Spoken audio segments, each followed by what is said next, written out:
கஷ்டம் வரும். அந்த 1% தான் இறைவனோட நம்பிக்கை, அவனோட முயற்சி. அந்த 1% கணக்கே இல்லாத அளவுக்கு பெரிய ஒரு எப்படி சொல்றது, அளவிட முடியாது அந்த அளவுக்கு ஒரு இது. ஆனா அந்த 1% மட்டும்தான் இருக்கு.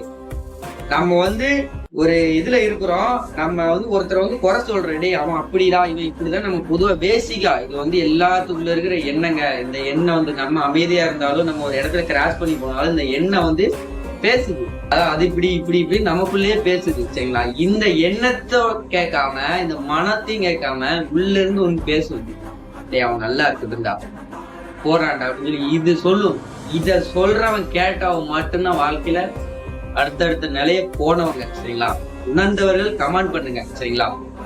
இதை நான் தெரிஞ்சுக்கிறேன். ஏன்னா எல்லாருமே நிறைய வழிபாடு பண்ணுவாங்க, நிறைய இது பண்ணுவாங்க, கோயில்களுக்கு பண்ணணும் அப்படி பண்ணணும் கிடையாது. கோயில் குளத்துக்கு அதாவது எல்லாரும் சொல்லுவாங்க அது பண்ணுங்க இது பண்ணுங்க, புடவை